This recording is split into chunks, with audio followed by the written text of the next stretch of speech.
All right, last but not least, we're at the fifth video of 5 videos for Cybersecurity Awareness Month.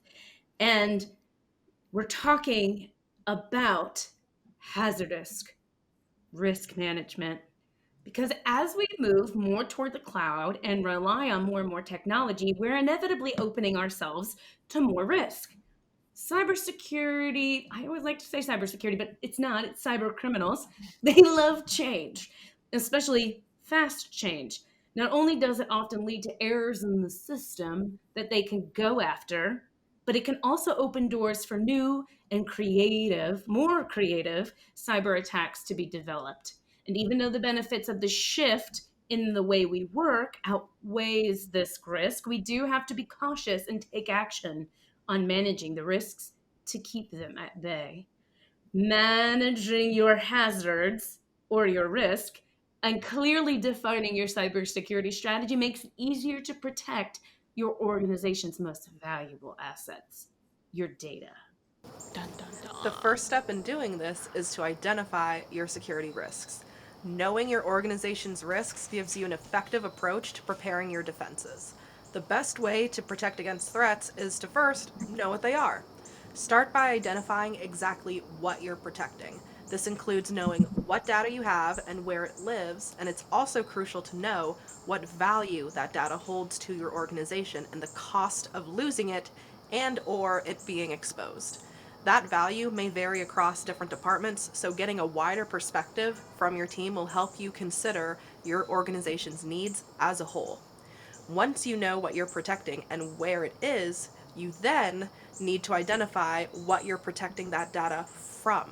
Once you know what that data encompasses, you can better understand who would be after that data and where they may be coming from.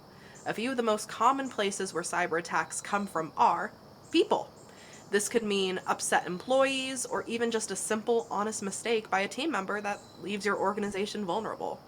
Phishing attempts, which are targeted towards users of all different roles in an attempt to trick them into giving up sensitive data. There's also malware, which is malicious software that can do major damage. This includes ransomware that encrypts your files and demands a ransom to be paid. And then lastly, zero-day attacks. This is where flaws in the system are exploited before experts have had a chance to fix the issue. So, once you've identified what you need to protect, you know where it all lives, and you know who potentially would be after it, the next step then is to build a solid security strategy to protect all of those assets that you just identified from a cyber attack and limit the damage should one get through your defenses.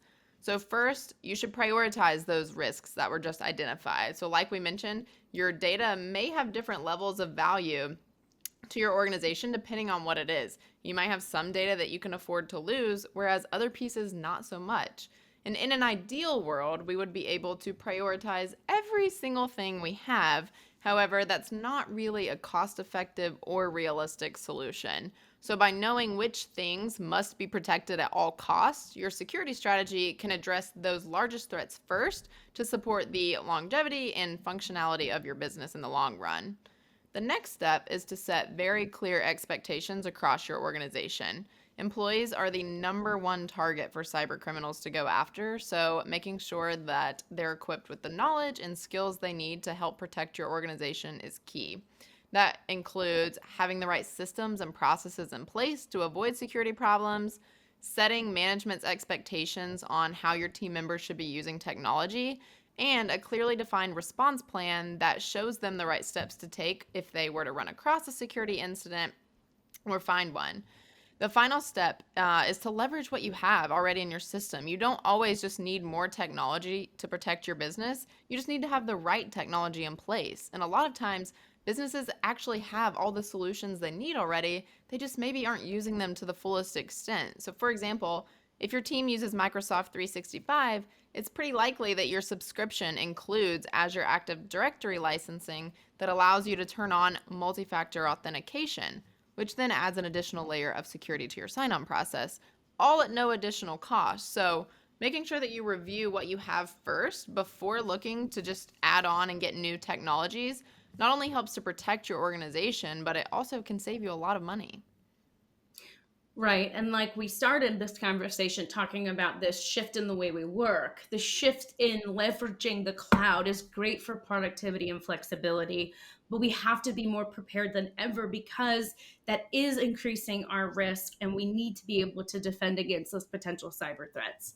Effectively managing your risks to avoid the hazards, get it, hazardous risk management, and Uh-huh. creating that solid IT security strategy is going to help strengthen your organization's security posture and reduce recovery time should something sneak by.